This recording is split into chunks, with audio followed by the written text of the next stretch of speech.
Even though there are all kinds of awesome things you can do with Adobe After Effects, it can get hella confusing. So today we're just going to stick with something very simple, very basic, and that you're probably going to be using a lot anyway. We're going to import a picture, we're going to animate it using keyframes, and then we're going to render it. To get where I am, just go up to the composition menu, select the new composition, and select OK to the default settings. Next, you're going to go to File, and then you're going to go to Import, and then you're going to go to File.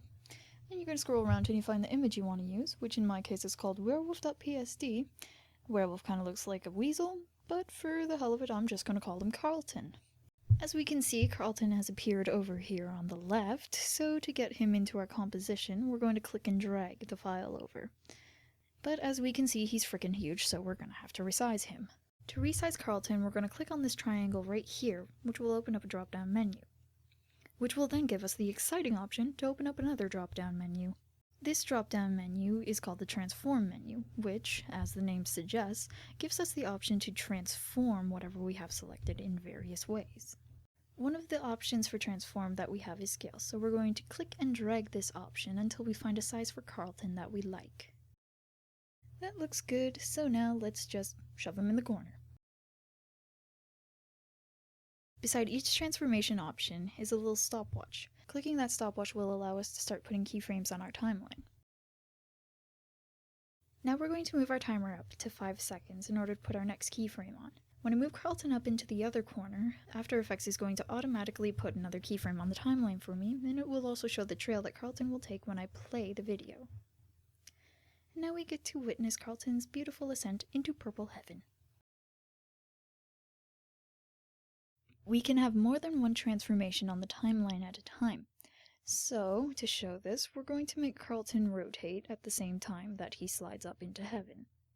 We do this the same way we did with position. Stopwatch, move the timer, move Carlton. So now we're going to have Carlton flipping onto his back as he floats. Isn't it lovely? A couple things to know about keyframes is that they don't necessarily have to start at the 0 mark, and that even when there's already 2 or more pre-established keyframes, you can always stick another one right in the middle of them. So we're going to put a nice little curve in our line up to heaven because lines are boring and curves are fun.